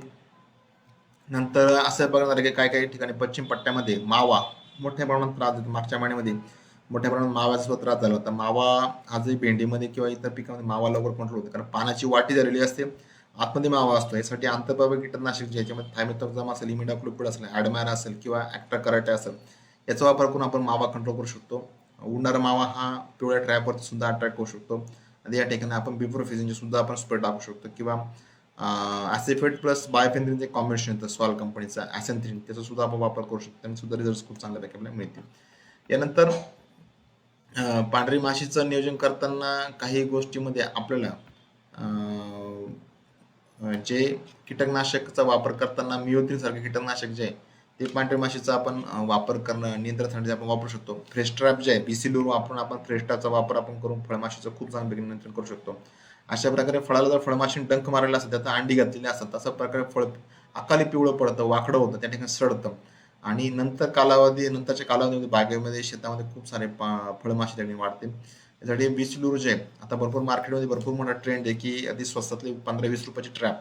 परंतु आपण जर बघितलं त्या ट्रॅपच्या गोळीमध्ये असणारी जी लांबी रुंदी त्याच्यामध्ये असणारा जो काही अट्रॅक्टन जे आहे क्यूलूर त्याचा टाकलेला त्याची क्वांटिटी बऱ्याचशा गोष्टी आहेत आपण ह्या मार्केटच्या मध्ये अभ्यास केला पाहिजे जेणेकरून आपण ट्रॅप निवडा. घरचे घरी सुद्धा आपल्याला लूर बनवून देतात पण ते सुद्धा खर्च जास्त आहे. त्यासाठी आपण बाजारामध्ये फ्रेश ट्रॅप जे आहे ग्लास ट्रॅप उपलब्ध आहे त्यासाठी आपण BC-लूर एकरी 10 ट्रॅप लावून आपण हे वापरू शकतो. खूप चांगल्यापैकी पांढरी फळमाशीचं नियोजन आपण त्या ठिकाणी करू शकतो. अजून एक मोठी समस्या ती म्हणजे साधारणतः मेच्या शेवटच्या आठवड्यामध्ये किंवा 15 मे नंतर किंवा एप्रिल एंड नंतर ही समस्या मोठ्या प्रमाणात जाणवते. अशा प्रकारे कळ्या पिवळ्या पडतात सेट झालेल्या कळ्या सुद्धा पिवळ्या पडतात. याच्यामध्ये कळी पिवळी पडण्याच्या समस्यामध्ये कॅल्शियमची योग्य लेवल ठेवणं खूप गरजेचं आहे. त्याच्यामध्ये ऑक्सिडमधले कॅल्शियम आपण वापरावं. काही कळ्या वाकड्या देखील होतात. याच्यामध्ये कळी सेटिंग अवस्थेमध्ये नायट्रोजन 400 मिली कॅल्शियम बोरॉनचा स्प्रे त्याचा जर केला 10 दिवसांच्या अंतराने केल्या उन्हाच्या तीव्रतेमध्ये कॅल्शियमचं वहन खूप चांगल्यापैकी होतं आणि त्याला सुद्धा रिझल्ट खूप चांगले मिळतात. न्यूट्रोजनचा वापर करताना pH शक्यता हा 6-6.5 पर्यंत ऍडजस्ट करून घ्यावा. यासोबतच आपण इलेक्ट्रा फ्लोरेसन मेडिसिनचं जे कॉम्बिनेशन जे आहे हे कॉम्बिनेशन सुद्धा खूप चांगल्यापैकी पेरातील अंतर राखून कमी राखून त्या ठिकाणी ह्या प्रकारच्या सेटिंगमधल्या समस्या ज्या आहेत ही समस्या खूप चांगल्यापैकी आपल्याला कंट्रोल करता येणं शक्य आहे. झाडावरती लोड जास्त असतं त्या ठिकाणी खालून सुद्धा कॅल्शियम ही कॅल्शियम नायट्रेट स्वरूपात किंवा ऑक्साईड कॅल्शियम स्वरूपात जर दिलं त्याने सुद्धा खूप चांगल्यापैकी रिझल्ट आपल्याला त्या ठिकाणी मिळतात. मागच्या आठवड्यात जो पाऊस झाला त्या पावसामध्ये अशा प्रकारची समस्या मोठ्या प्रमाणात दिसून आली. याच्या नियंत्रणासाठी आपण ॲटोनिक 250 मिली जादूगर जे UBKMचं 50 मिली सोबत कॅल्शियम बोरॉन आपण वापरू शकतो. ते सुद्धा खूप चांगले महत्त्वाचे. वॉटर स्ट्रेस कंडिशन त्या ठिकाणी येणार नाही सुद्धा काळजी घेतली पाहिजे. डिफेन्स प्रो जे आहे सॅलिसायक्लिक ऍसिड बेस जे मटेरियल जे आहे त्याचं 500 मिली 200 लिटर पाण्यासाठी सोबत आपण 52-34 किंवा एखादं बुरशीनाशक जे रोकोसारखं बुरशीनाशक आपण त्यामध्ये घेऊ शकतो. याने सुद्धा अशा प्रकारच्या कळ्या पिवळे पडण्याची समस्या ही समस्या थांबवते. डिफेन्स प्रोचे रिझल्ट आपल्याला इतर भाजीपालापैकी खूप चांगले मिळाले. ज्या ज्यावेळेस झाड स्ट्रेसमध्ये असेल त्यावेळेस आपला डिफेन्स फ्लोचा वापर हा करता येणं शक्य आहे. कारल्यामध्ये किंवा कोणत्या वेलवर्गीय भाजीपाला पिकामध्ये दोन प्रकारच्या फुलकळी असतात, एक मादी कळी असते आणि एक नरकळी असते. बऱ्याच ठिकाणी शेतकऱ्यांना तो आवक जी असते ही आवक दिसताना त्या या गोष्टी लक्षात नाही. ज्याला पुढे गाठ असते, पुढे फुलं असतं, पाकळी असते, त्या ठिकाणी ती मादी कळी असते. ज्याला फक्त दांडा असतो आणि फुल असतं ते नरकळी असते. वेलवर्गीय भाजीपाला पिकामध्ये दोन्ही डिफरन्शिएशन बऱ्यापैकी असतं. याच्यामध्ये नर कळीचं प्रमाण कमी होऊन मादी कळी वाढवण्यासाठी फॉस्फरसचा रेशो वाढला पाहिजे, पेरतील अंतर कमी राखलं पाहिजे, पाळा झाडाची विगर आहे ही विगर कमी केली पाहिजे. अजून एक टिबा जे आहे टिटू ब्रँडने मार्केटमध्ये मिळतं त्याचा वापर केला पावडरचा, तर 2 ग्राम प्रति 200 लिटर म्हणजे 10 ppm स्प्रे घेतात तर खूप चांगल्यापैकी आपल्याला रिझल्ट मिळतात. कळीच्या वाढीच्या अवस्थेमध्ये म्हणजे सेटिंग झाल्यानंतर, पॉलिनेशन झाल्यानंतर जेव्हा कारला डेव्हलप होते, ते डेव्हलप होताना त्याच्यामध्ये कॅल्शियमचा वापर हा फार गरजेचा आहे. आणि CMB जे म्हणजे कॅल्शियम, मॅग्नेशियम आणि बोरॉन या कॉम्बिनेशन आहे 400 मिली प्रति 200 लिटर पाण्यामध्ये जर घेतलं तो खूप चांगल्यापैकी कळी डॅमेज होणार नाही किंवा कळीला जो स्ट्रेस आहे तो स्ट्रेस होणार नाही. आणि मागे सांगितल्याप्रमाणे पाण्याचा ताण याच्यामध्ये पडू देऊ नये, जेणेकरून सगळ्या न्यूट्रिएंटचा अपटेक चांगल्यापैकी होईल आणि झाडाला एक स्ट्रेस फ्री जर ठेवलं तर कळी कधीही पिवळी पडणार नाही आणि आपलं उत्पन्न घटणार नाही. लांबी मिळवण्यासाठी सुद्धा आपल्याला अपेक्षित लांबी मिळवण्यासाठी, कारण लांबीवरती आपलं उत्पन्न बऱ्यापैकी डिपेंड असतं किंवा त्याने न्यूट्रायजन असेल किंवा युबी कॅप्सूल जे आहे सोबत कॅल्शियम जर भर दिला तर लांबी एकसारखी मिळते, चकाकी देखील खूप चांगल्यापैकी मिळते. जर आपल्याला अपेक्षित वजन जाडी भेटली नसेल तर आपण 6 बेस सुद्धा शोराईट साधारणतः 1 किलो, त्याच्यामध्ये आपण कॉम्बी आणि फ्लोरेक्स जे फ्लोरेक्स घेऊ शकतो 250 मिली, त्याच्यामध्ये आपण 6 बे 10 ppm पर्यंत वापरून त्यांनी सुद्धा सायटोकाइनचे लेवल वाढून इतर उन्हामध्ये स्ट्रेस लेवल मेंटेन करून आपण झाडाला खूप चांगल्यापैकी वजन आपण त्या ठिकाणी देऊ शकतो. अशा प्रकारची एक सारखी लांबी, एक सारख्या कळ्या प्रत्येक फोटोमध्ये दिसतं की प्रत्येक पेऱ्यामध्ये एक फळ, एक सारखी युनिफॉर्म फळ आपल्याला मिळते आणि एकाची हार्वेस्टिंग झाल्यानंतर दुसऱ्या दिवशी परत दुसऱ्याची हार्वेस्टिंग, असं स्टेप बाय स्टेप हार्वेस्टिंगसाठी आपल्याला साधारणतः 15 दिवसाच्या अंतराने पहिली फुलकळी दिसल्यानंतर 15 दिवसाच्या अंतराने 10 ppmचा एक स्प्रे, नंतर 6 बे 10 ppm 15 दिवसाच्या अंतर पुन्हा एक स्प्रे. आणि जेव्हा उन्हाळ्यामध्ये ऊन खूप जास्त असतं, थोडंसं स्ट्रेस लेवल मेंटेन करण्यासाठी जिब्रेलिन्स सुद्धा वापर करता येतो. जिब्रेलिन्सचा वापर करताना अतिशय काळजीपूर्वक करायचा आहे, कारण एवढ्या जिब्रेलिन्स 5 ppm सुद्धा काही साईड इफेक्ट दिसू शकतात. त्यामुळे नक्की तुम्ही माझ्याशी संपर्क साधा.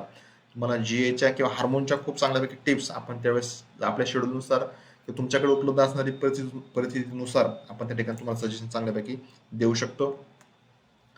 निमॅटोडच्या खूप मोठ्या समस्या, गाठीच्या समस्या सुद्धा खूप सध्या कारल्यावरती येत आहेत. कारल्यावरती जर खाली मुळीला जर निमॅटोड असेल तर वरती त्याच्या सिमटम जे आहेत हे व्हायरसचे दिसतात. त्याच्यामुळे बऱ्याच ठिकाणी शेतकरी व्हायरससाठी प्रयत्न करतात पण खाली निमॅटोड असतो. त्याच्या निमॅटोडसाठी आपण निमॅक्युरेट जे आहे ते डेक्स्ट्रोज बेस्ड फॉर्म्युलेशन जे आहे साधारणतः एकरी 500 ग्रॅम गुळाच्या पाण्यात भिजवून दिलं त्याने सुद्धा खूप चांगल्यापैकी याचा फायदा होतो. निमॅक्युरेडेक्समध्ये आपण ऑर्गोसिके जे आहे साधारणतः एकरी 2 किलो वापरलं तर रूट डेव्हलपमेंट पण होऊन त्याच्यासोबत सुद्धा खूप चांगल्यापैकी निमॅटोडचा कंट्रोल त्या ठिकाणी आपला तो मिळू शकतो. नंतर असं पण झालं की मागे सांगितल्याप्रमाणे गोगलगाय असेल किंवा इतर जे साल खाणारे किडे आहेत, हे किडे खाताना ज्या काही जखमा होतात त्या जखमेतून नंतर बुरशीचा मोठ्या प्रमाणात प्रादुर्भाव सुरू होतो. मर आणि स्क्लेरोशियम बुरशीचा वापर प्रादुर्भाव होताना तिथं आपल्याला रासायनिक बुरशीनाशकामध्ये अटलजी असेल 300 मिली प्रति एकरी किंवा पल्सर हे बुरशीनाशक आहे त्याचा वापर करतील किंवा प्रोवॅक्स आहे 500 मिली प्रति एकरी बुडावरती ड्रेंचिंग करता येऊ शकतं. त्यातून आपल्या स्क्लेरोशियमचं खूप चांगल्यापैकी कंट्रोल चांगला मिळू शकतो. थायप्रॉइड मिथाइल जे रोको त्याचं सुद्धा खूप चांगल्यापैकी आपण बुडावरती ड्रेंचिंग करून त्याने सुद्धा या प्रकारची मर आपण थांबवू शकतो. मायक्रोबोज 4G 500 ग्रॅम एकरी लागवडीनंतर जर प्रत्येक 20 दिवसांनी दिलं, सुरुवातीच्या महिन्यामध्ये 2 ड्रेंचिंग, नंतरच्या कालावधीमध्ये जर ड्रिप देत राहिलं तर अशा प्रकारची समस्या ही समस्या आपल्याकडे येणार नाही.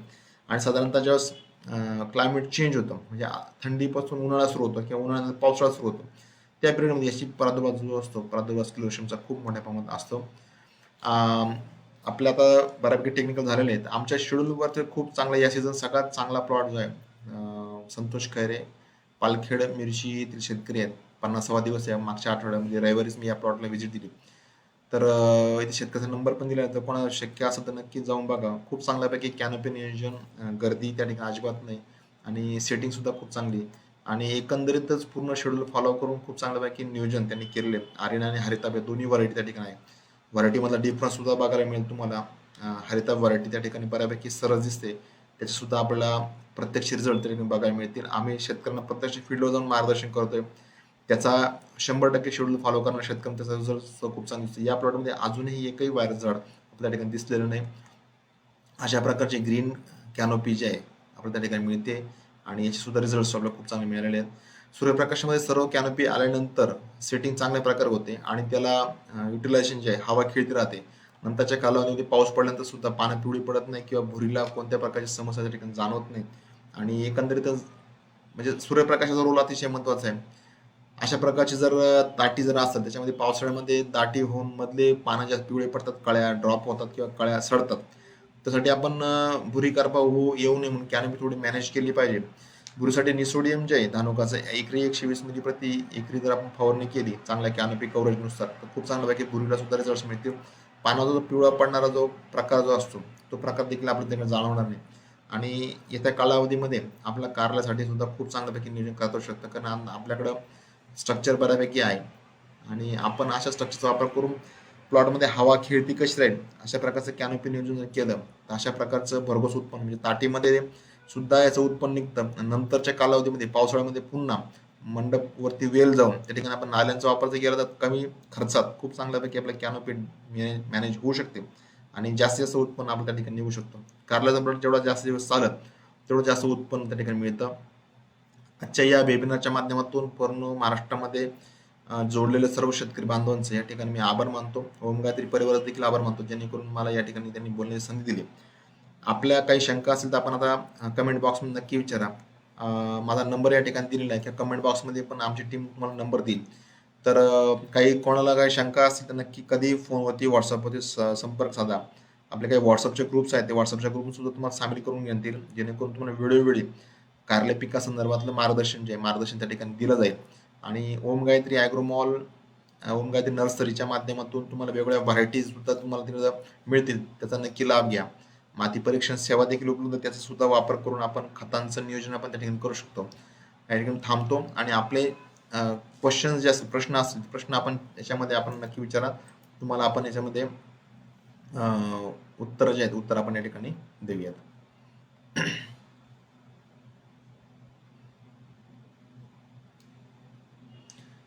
राजेश चव्हाण यांनी ओमगायत्री ॲग्रोमॉलचा नंबर देखील टाकलेला आहे, त्या ठिकाणी आपल्याला दिलेला आहे. अक्षय निकम यांचा एक प्रश्न आहे मालेगाववरून की सर कळी पिवळी का पडते.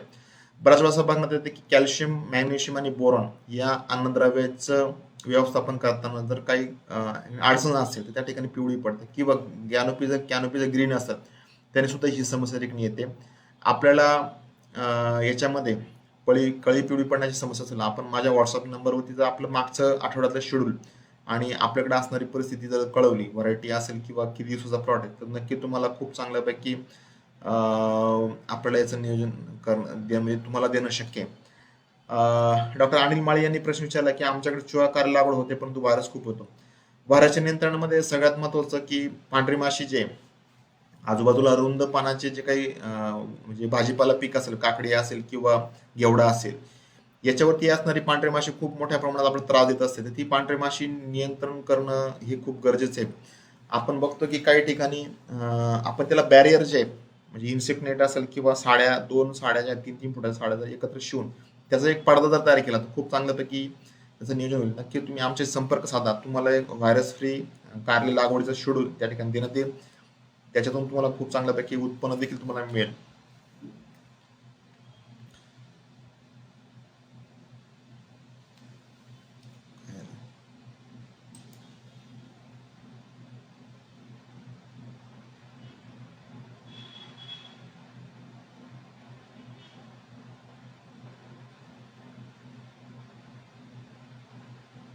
कोण होता रे?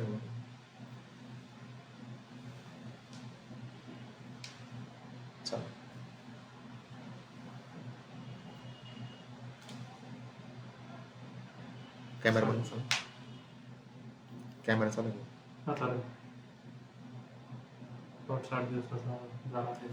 ओके.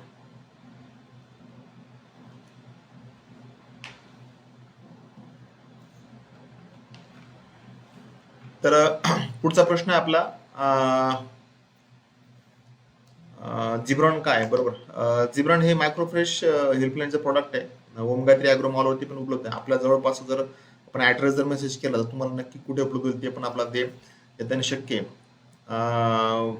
नंतर मंगेश काळोगे यांनी दिंडोरीहून प्रश्न विचारला की वेलवर्गीय भाजीपाला पिकामध्ये बॅक्टेरियाचा कितपत उपयोग होतो, खास करून भोपळामध्ये सूत्रकृमी आणि सूत्रकृमी किंवा डम्पिंग, त्याला आपण मर म्हणतो, त्यासाठी मायक्रोबुस्ट 4G मध्ये जो कन्सोर्शिया दिलेला आहे, ह्या कन्सोर्शियामध्ये आपल्याला मर रोग, निमॅटोड, सूत्रकृमी आणि इतर जे जमिनीमध्ये अन्नद्रव्य उपलब्ध करून देणारे जे सूक्ष्मजीव जे सर्वांचा एक कन्सोर्शिया त्या ठिकाणी दिलेला आहे. 4Gचा वापर करून आपण खूप चांगल्यापैकी रूट डेव्हलपमेंट करू शकतो आणि त्याच्यातून सुद्धा खूप चांगल्यापैकी आपण आपली जी समस्या जी आहे ही समस्या त्या ठिकाणी आपण सॉल्व्ह करू शकतो. त्याचाही चांगल्यापैकी फायदा आपण करून घेऊ शकतो.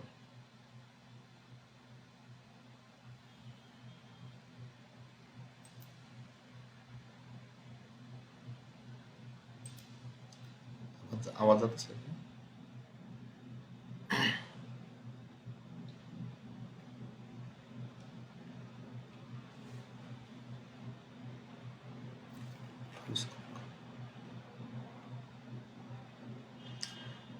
नक्कीच मंगेश, आपल्या तुमच्या प्रश्नाचं समाधान झाला असेल. आपल्याकडे जे वेळोवेळी ज्या आता भोपळा पिकामध्ये साधारणतः डिंकेचा प्रॉब्लेम बऱ्यापैकी येतो, त्याच्यामध्ये आपण सुडोमोनास आणि बॅसिलसचा वापर करू शकतो. इजिलॉन डीएक्स हे फॉर्मेशन खास दोघांचं एकत्रित कॉम्बिनेशन आहे आणि निमॅक्रो डीएक्स जे निमॅटोसाठीचं कॉम्बिनेशन, याचा सुद्धा आपण खूप चांगल्यापैकी आपण वापर करून घेऊ शकतो आणि त्याच्यातून आपल्याला आपली जी समस्या आहे ही समस्या जैविक नियंत्रणामार्फत आपल्याला ही समस्या खूप चांगल्यापैकी आपल्याला नियंत्रित करता येणे शक्य आहे.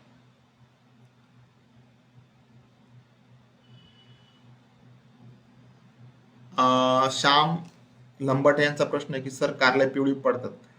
कारले पिवळे पडण्याची समस्या मग कशी आपण जी चर्चा केली त्यानुसार आपणकडे क्लोरोफिल, झाडातलं हिरवगारपणा, कॅनोपी डेव्हलपमेंटसाठी या गोष्टी गरजेच्या आहेत. त्याच्यामध्ये आपण एक कॉम्बी झिब्रॉन आणि विपुल याचा एक स्प्रे घेऊन बघा, जेणेकरून तुमचे कारल्यातलं पिवळेपणा जो आहे हा पिवळेपणा आपला कमी करता येईल आणि झाडाला नवीन फुटवा पण त्या ठिकाणी निघेल आणि कॅनोपी पुन्हा ग्रीन त्या ठिकाणी येईल.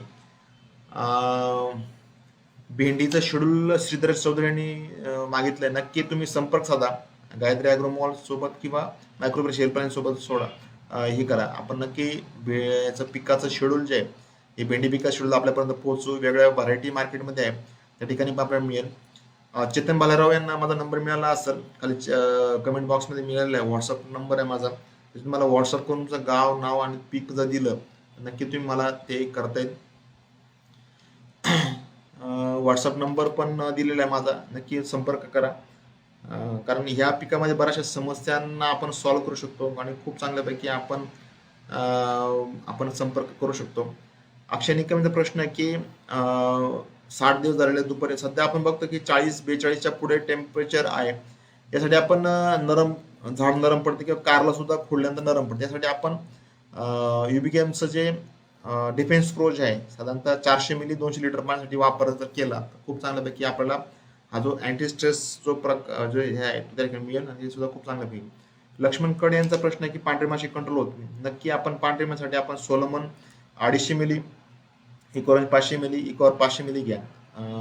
खूप चांगल्यापैकी पांढरी माशीचं कंट्रोल होऊ शकतं. बाहेरच्या शेतातून येणारी पांढरी माशी खूप चांगल्यापैकी तुम्हाला कंट्रोल करता येणं शक्य आहे. जीवनसिंग गोमलाडू वैजापूरहून प्रश्न विचारतात की व्हरायटी कोणती चांगली. आपल्या भागामध्ये वैजापूर येवला भागामध्ये आपल्याकडं हरिताब असेल किंवा आर्यन असेल किंवा कावेरीचं सेगमेंट जो आहे हा सेगमेंट खूप चांगला होऊ शकतो. आपलं मार्केट कोणतं आहे यासाठी याचा आपण नक्की हे घ्या. संतोष कोल्हे, आपलं गाव जर समजलं नक्की आपलं व्हरायटी कारण कळवता येईल. कारण जास्त पावसामध्ये बारीक पानाची व्हरायटी जी असते ही व्हरायटी बऱ्यापैकी चालते. रुंद पानामध्ये झाड बऱ्यापैकी ओलं राहतं किंवा कर्करोगाचे प्रादुर्भाव होण्याची शक्यता जास्त असते. त्याच्यामुळे त्या ठिकाणी व्हरायटी निवडताना आपण त्या ठिकाणी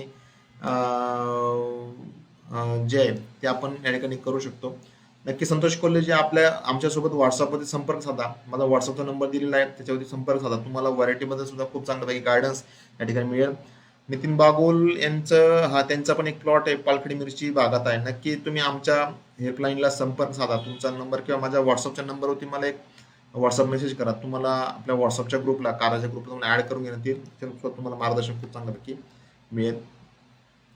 कैलास वाजेंचा पण तोच प्रश्न आहे की काळ्या पिवळ्या पडतात. नक्की काळ्या पिवळ्या पडताना न्यूट्रिशन मॅनेजमेंट खूप गरजेचं आहे.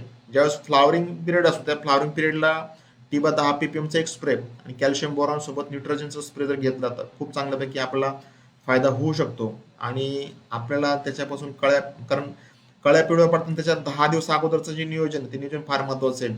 त्यावेळेचा असणारा स्ट्रेस, त्यावेळेचा वॉटर मॅनेजमेंट सुद्धा खूप गरजेचं आहे. ते सुद्धा आपण बघितलं पाहिजे. अक्षय निकम यांनी प्रश्न विचारला की वेस्ट डिकम्पोजर किती वापरा. वेस्ट डिकम्पोजर साधारणतः महिन्यातून एकदा जर आपण एक बॉटल वापरली तर खूप चांगल्यापैकी आपल्याला कंट्रोल करता येणं शक्य आहे. याच्या वेस्ट डिकम्पोजर सोबत आपण मायक्रोकोस 4G वापरून बघा, त्याचे सुद्धा रिझल्ट खूप चांगले आपल्याला मिळतात. पाणी नियोजन करताना कार्यालयामध्ये पहिल्या महिन्यामध्ये पाणी नियोजन हे अतिशय कमी पाणी द्यावं, जेणेकरून आपला मुळीचा वापसा योग्य राहील आणि त्या ठिकाणी आपल्याला चांगल्यापैकी नियोजन नियोजन करता येणं शक्य आहे. नंतरच्या काळात जसं ऊन वाढेल तसं काही ठिकाणी आपण फ्लड सुद्धा रिकमेंड करतो, कारण उन्हाची तीव्रता जास्त असल्यानंतर झाडावरती कॅनोपी भरपूर असतात, त्या कळ्या स्ट्रेस म्हणून जातात किंवा कळ्या पिवळ्या पडतात, तर त्याचं सुद्धा तुम्हाला वॉटर मॅनेजमेंट करताना त्या ठिकाणी गरजेचं आहे. आम्ही काही ठिकाणी सेंट्रलला सुद्धा या सेंट्रलमध्ये सुद्धा परत एक नळी इनलाईन ड्रिप टाकून सुद्धा प्रयोग केले, त्याचे पण रिझल्ट चांगले मिळतात. जेव्हा आपण फ्लड भरतो त्या फ्लड भरताना मधल्या पॅसेजमध्ये बऱ्यापैकी आपल्याला मुळी दिसते आणि ती ऍक्टिव्ह मुळी टिकून ठेवण्यासाठी त्याला पुन्हा पाणी त्या ठिकाणी भरणं गरजेचं आहे. नक्की संतोषजी, तुम्ही आमच्या हेल्पलाईन सोबत संपर्क साधा. संतोष कोल्हे आपल्याला नक्कीच, आपण उगाव म्हणजे नाशिक भागातील आहे त्यामुळे तुम्हाला नक्कीच जे आमची वेगवेगळ्या समस्या ज्या आहेत तुमच्या समस्यावरती आपल्याला तुम्हाला सोल्युशन त्या ठिकाणी देते. तर बऱ्यापैकी आज सगळ्यात जास्त चाललेलं आपलं फेसबुक लाईव्ह आहे, विना अडथळा त्या ठिकाणी चाललं. जवळपास 1.25 तास आपण सर्वांनी या ठिकाणी उपस्थित राहून खूप चांगल्यापैकी आपले प्रश्न सुद्धा उच्चारले आणि एक कम्युनिकेशन जे आपल्यामध्ये झालं त्याने सुद्धा खूप चांगल्यापैकी आपल्याला होईल. नक्की आपण येत्या काळामध्ये होती इतर जे पिकं असेल त्या पिकांचं देखील आपण खूप चांगल्यापैकी आपण सोल्युशन मिळू शकतात. गायत्री ॲग्रोमॉल आणि मायक्रोफ्रेश हेल्पलाईन आपल्यासाठी नक्की सदैव तत्पर राहील आणि आपल्या सर्व समस्यांना मार्गदर्शन करण्यासाठी आमची टीम, ॲग्रोनॉमिक्सची टीम, आमची R&Dची टीम त्या ठिकाणी तयार असेल. नक्की तुम्हाला आम्ही सपोर्ट करू. आज या ठिकाणी फेसबुक लाईव्हच्या माध्यमातून पुन्हा एकदा सर्व शेतकऱ्यांचे मी आभार मानतो. आणि सध्या अजूनही महाराष्ट्रामध्ये कोविड सिच्युएशन खूप म्हणजे दिवसांदिवस वाढत चालली, त्यामुळे नक्कीच आपण सगळ्यांना प्रशासनाला सहकार्य करून घरी राहून किंवा आवश्यक असेल तेव्हाच बाहेर जाऊन गर्दीत न जाता कमीत कमी संपर्क करून आपलं काम करावं त्या ठिकाणी. आणि पुन्हा एकदा सगळ्यांना कोविडमध्ये घरी राहून मास्क वापरून आपली स्वतःची जबाबदारी त्यांनी पाळायची आहे. आणि सर्वांना या त्या सीझनमध्ये कारल्या पिकासाठी माझ्या शुभेच्छा. धन्यवाद.